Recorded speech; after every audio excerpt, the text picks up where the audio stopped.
वैष्णवी हगवणे मृत्यू प्रकरणातला आरोपी निलेश चव्हाणला अटक केल्यावरती पोलीस निलेश चव्हाणला त्याच्या घरी घेऊन गेले।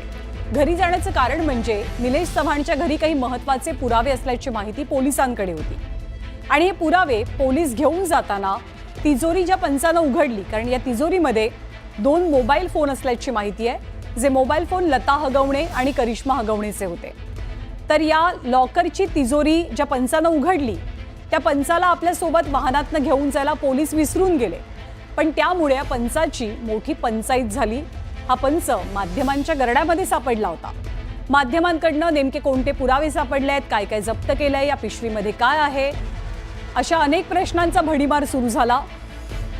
पण या पंचाची मात्र पोलिसांच्या वाहनापर्यंत पोहोचण्याची घाई आणि लगबग पाहायला मिळाली।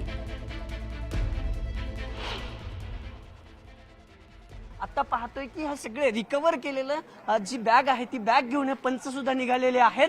गेल्या 1 तासापासून सगळे जे आहेत ते पोलीस असतील किंवा अधिकारी असतील, कर्मचारी असतील। सर नेमकं काय आहे? सर या बॅग मध्ये नेमकं काय? सर बॅग मध्ये काय सापडलं? काय सापडलं आहे? सर बॅग मध्ये काय सापडलं?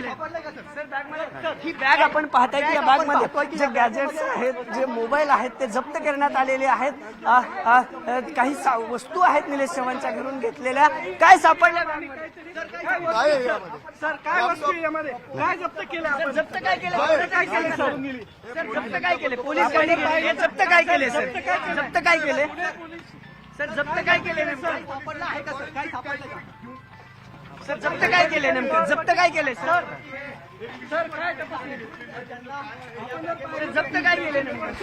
आपण पाहतो की पिंपरी चिंचवड पोलिसांसोबत जे पंच आले होते ते पंच जे जप्त केलेलं सामान आहे, जे गॅजेट्स आहेत ते घेऊन निघालेले आहेत। खरं तर गेल्या 1 तासापासून पिंपरी चिंचवड पोलिसांची जी टीम होती ते या निलेश चव्हाणच्या फ्लॅटमध्ये होती। पंचनामा जो आहे तो सुरू होता, तो पंचनामा संपलेला आहे आणि त्या पंचनामाचे जे साहित्य आहे ते सगळं घेऊन आता पिंपरी चिंचवड पोलीस आरोपीला घेऊन देखील निघालेले पाहायला मिळत आहेत। नेमकं काय या जप्तीमध्ये घेण्यात आले? 2 मोबाईलच्या ऐवजी कुठला ऐवज निलेश चव्हाणचा जो महत्वाचा आहे तो ऐवज कुठला सापडलेला आहे, हे सगळं पाहणं महत्वाचं ठरणार आहे। कारण सगळे महत्वाचे पुरावे या 2 मोबाईलमध्ये असल्याचा दावा पोलिसांनी केला होता।